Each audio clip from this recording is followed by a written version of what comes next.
I mean, really, it's the same style as the first game. It's something the fans loved, and so it's something we wanted to do again, you know. But at the same time, I think we wanted to turn it up a bit, you know.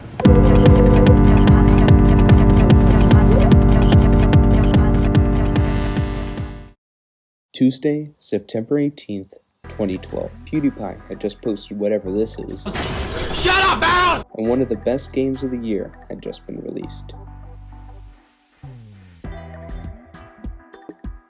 With so many new games coming out every year, it's hard to find one that can stimulate your senses the way Borderlands 2 can. From its wacky characters to its bazillion guns and constantly entertaining gameplay, this game is a staple for anyone who not only enjoys the genre of looter shooters, but also just wants to have fun. Personally, I prefer Zero, the sniper specialist that doubles as an invisible assassin.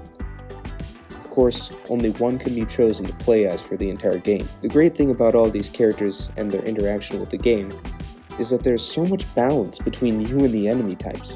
One character isn't just better than the other, it's whether you are better than the enemy.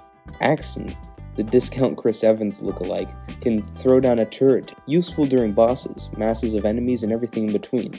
Maya the Siren can phase lock any enemy to give an advantage over the large ones, or to deal more critical hits consistently. Salvador, the dual-wielding gunzerker, can Pandora. You don't want to hear about that, Vault Hunter! You want to hear about loot and packs and explosions! I'm Torgue, and I'm here to ask you one question, and one question only. Explosions? And now we get to Torgue, the protein-guzzling, explosion-obsessed, mustache-clad, perfect character in the Borderlands universe. Torgue isn't even essential to the plot in any way, so you might be wondering why I'm even mentioning him at all.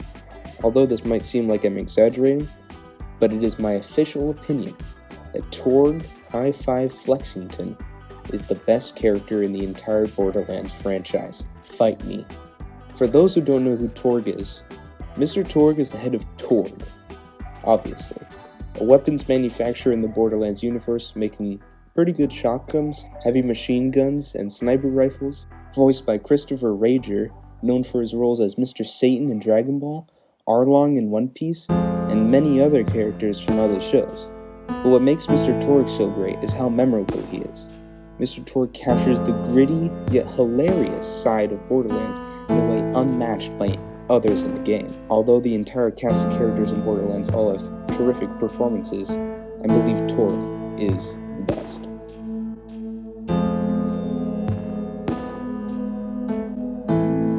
If you clicked on this video knowing about the game itself and are familiar with the story, I recommend you skip ahead to this timestamp. If you've never played the game before, stick around as those people go on their merry way. The game starts out telling you about the Vault, a so-called alien prison that can only be opened with a specific key. This key was made by the Eridians, an alien race that was supposedly went extinct. The vault was once opened, but those who did it were only met with monsters and no treasure to be found. With the opening of the vault, there was an eruption of a precious metal known as eridium. Eridium was cast across all of Pandora, and with the prospect of great wealth, the Hyperion Corporation went to mine it from the planet, and to bring order. Through mining for eridium, the leader of the Hyperion Corporation, Handsome Jack, discovered that an even larger vault was hidden somewhere on Pandora. Intending to use this new vault to bring order to Pandora, Handsome Jack began the search. But word spread, and the prospect of loot brought many people to the planet, each wanting to find the vault themselves. The game begins with a scag wandering through the desert, alone.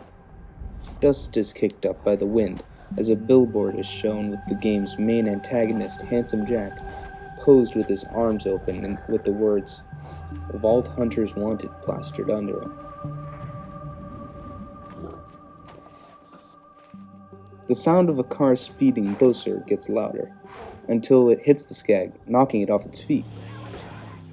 To me, this perfectly sets the tone that the Vault Hunter, you, and everyone else are what make this world chaotic.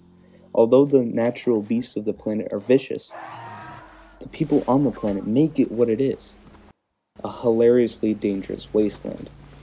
It's such an inhospitable place, and this really shows the game's attitude towards itself by not taking itself too seriously, while at the same time delivering a serious plot and narrative.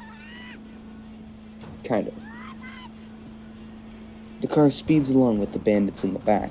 One goes to the front and the car is hit head-on by a speeding train.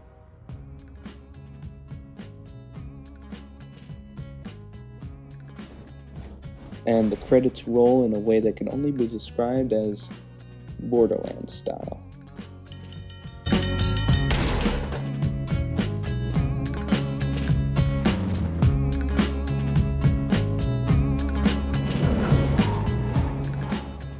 As the title is shown, you start to respect and like the game before you've even played it. Somehow, it's interesting before it has technically begun. The Vault Hunters are seen in the train, and you get to see them at their absolute best.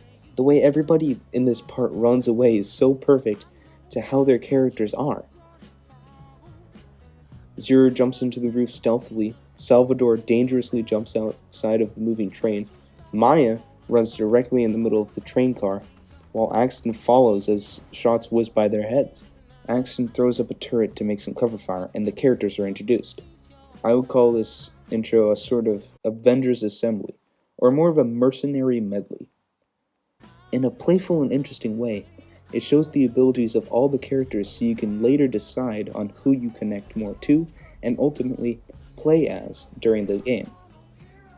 The gameplay itself was inspired by some role-playing games such as Ultima and Diablo, as well as first-person shooters like Duke Nukem 3D, which Gearbox's co-founder Randy Pitchford worked on for a time.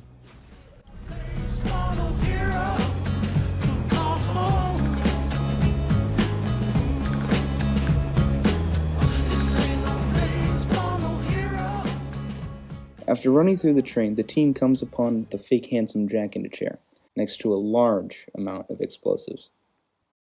Handsome Jack sabotages the train and leaves the Vault Hunters for dead in a frozen wasteland. This part is very reminiscent of a Bond movie, the villain tricking the protagonist into a trap with the intent of killing them. And so the game begins. I don't want to take up too much of your time and make a 7-hour documentary on this, so I've decided to walk you through what happens. You are found by the last remaining CL4P-TP, or claptrap unit. This funny little robot is the last of his kind, and looking around his cave you can tell. Dead bodies are all around, sometimes in little poses like a twisted, but still morbidly funny children's tea party. As you are headed there in the beginning of the mission, a blue holographic lady contacts you. Kind of like Cortana, anyways. She tells you to help Claptrap to the city of Sanctuary, and to join the Crimson Raiders, an anti-Hyperion resistance movement, in order to defeat Handsome Jack. Handsome Jack was voiced by the extremely talented Damian Clark, who also had a few roles in anime and TV. He acted in How to Get Away with Murder, and voice acted in the Dragon Ball series as Cell, George Kaminsky in Case Closed, younger Toguro in Yu Yu Hakusho, and Scar in Full Metal Alchemist. As the hero of the story, you eventually defeat Handsome Jack after a lot of, looting and shooting. I love the detail in this game. Not just story points or plot details, but every time I play the game, I really have to marvel at the textures that have been used to cover this game's levels and characters, and rightfully so. Apparently in the first Borderlands, every texture in the game was hand-drawn. They were, quote, scanned and colored in Photoshop, combined with software that draws graphic novel-style outlines around the characters and objects. This style allows the game to still look good despite its age, and because of its unique art, I feel it is ultimately never going to go out of style purely based on its graphics.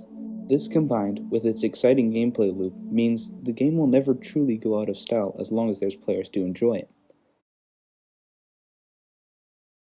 I may be 9 years late.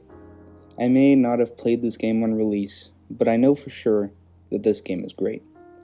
Borderlands is everything I want from a game. A great plot and story, funny characters, enjoyable play loop, and Torgue. In my eyes, these things all make Borderlands what it really is. Timeless. We at the Torgue Corporation sincerely believe this is fucking awesome!